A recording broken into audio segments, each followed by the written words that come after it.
Professor Yunus জানিয়েছেন উনি June মাসের 30 তারিখের পরে থাকবেন না, একদিনও থাকবেন না। আমি বললাম তো যে উনি বলেছেন জুন মাসের 30 তারিখের পরে একদিনও থাকবেন না।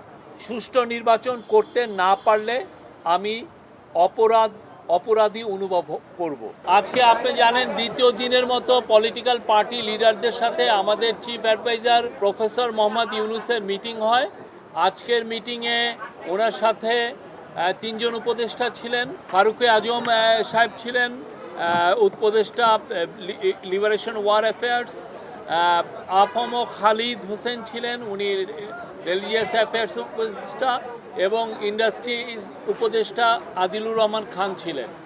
তো আজকে আপনি জানেন যে আজকের মিটিং কালকের এই মিটিংয়ের একটা কন্টিনিউশন, এবং এই মিটিংয়ের মূল যে থিমটা ছিল যে এই পার্টিগুলো আসলেন, পার্টির যে লিডাররা তারা স্যারকে প্রফেসর ইউনূসকে সমর্থন জানিয়েছেন, তার রিফর্ম, তার বিচার, এবং আমরা যে রিফর্ম করছি, আমরা যে বিচারের কার্যক্রম শুরু করেছি, এবং আমরা যে নির্বাচনের জন্য যে কাজ করছি সেইটার জন্য তারা তাদের সম্পূর্ণ সমর্থন জানিয়েছেন। আর অ্যাট দ্য সেম টাইম তারা বলেছেন যে তারা আমাদের চিফ অ্যাডভাইজার এবং আমাদের যে ইন্টারিম গভর্নমেন্টের পাশে থাকবেন। এটা ছিল মূল মেসেজ। আর অনেকগুলো বিষয় নিয়ে কথা হয়েছে, ইলেকশন নিয়ে কথা হয়েছে, রিফর্মের প্রোগ্রেস নিয়ে কথা হয়েছে। ইলেকশন নিয়ে স্যার আবারও জানিয়েছেন যে তিনি ইলেকশন ডিসেম্বর থেকে জুনের মধ্যে করবেন, এবং 30শে জুনের ওই পারে যাবে না, ইলেকশনটা 30শে জুনের মধ্যে হবে উনি আবারও জানিয়েছেন, এবং এতে সবাই সন্তোষ প্রকাশ করেছেন। এই ছিল আজকের মূল মিটিংয়ের খুবই আমি সংক্ষিপ্ত সার যদি বলি, এইটাই ছিল মেন। আর স্যার তার ভাষণে দুইটা গ্রুপের সাথে ইন্টারাকশনের সময় কিছু কথা বলেছেন। তার মধ্যে আমি প্রফেসর ইউনূসকে কোট করছি, উনি যেটা বলেছেন, আমরা বড় যুদ্ধাবস্থার ভিতরে আছি। আওয়ামী লীগের কার্যক্রম নিষিদ্ধ হওয়ার পরে ডিস্টাবিলাইজ করার জন্য যত রকমভাবে পারে চেষ্টা করছে, এটা থেকে আমাদের রক্ষা করতে হবে। তারা কিছুতেই মেনে নিতে পারছে না। বিভাজন থেকে আমাদের উদ্ধার পেতে হবে, ঐক্যমত থাকতে হবে। আত্মমর্যাদাপূর্ণ জাতি হিসেবে আমরা যতটুকু দাঁড়াতে পেরেছি এটা যেন সামনের দিকে যায়। সবাই একসঙ্গে বসাতে উনি বলছেন যে আমি মনে সাহস পেলাম।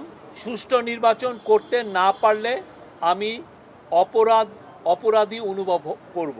আর তারপরে বলেছেন যে মহাসুযোগ পেয়েছি অভ্যুত্থানের কারণে, ধ্বংস হয়ে যাওয়া দেশকে টেনে আনা, আওয়ামী লীগকে নিষিদ্ধ করার সঙ্গে সঙ্গে আর একটা যুদ্ধ পরিস্থিতি তৈরি হয়েছে দেশের ভিতরে এবং বাইরে, যাতে আমরা এগোতে না পারি, যাতে সব কিছু কলাপস হয়ে যায়, আবার যাতে গোলামিতে ফেরত যাই, এটা উনি বলেছেন। মানে যারা এই কনস্পাইরেসিগুলো করছে তাদের ইন্টেনশন হচ্ছে আমরা যেন আবার গোলামিতে ফেরত যাই।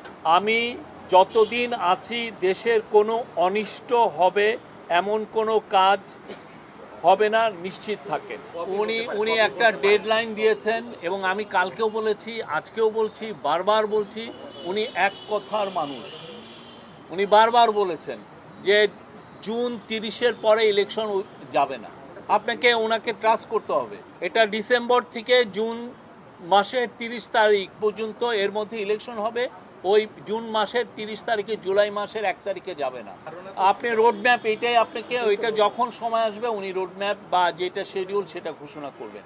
আমরা তো এটা বারবার বলছি। প্রফেসর ইউনূস জানিয়েছেন উনি জুন মাসের 30 তারিখের পরে থাকবেন না, একদিনও থাকবেন না। আমি বললাম তো যে উনি বলেছেন জুন মাসের 30 তারিখের পরে একদিনও থাকবেন না।